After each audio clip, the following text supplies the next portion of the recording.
A container holds a gas mixture at 14.7 psi. The mixture is made up of 67.0 nitrogen, 18.0 carbon dioxide, 13.3% oxygen, and 1.7% argon.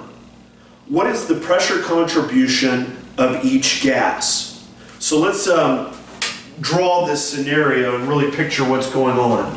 So we have some type of gas container vessel, and at the very top we have a pressure gauge, and it's giving us a reading right now of 14.7 psi, which is the same thing as 1 atmosphere of pressure.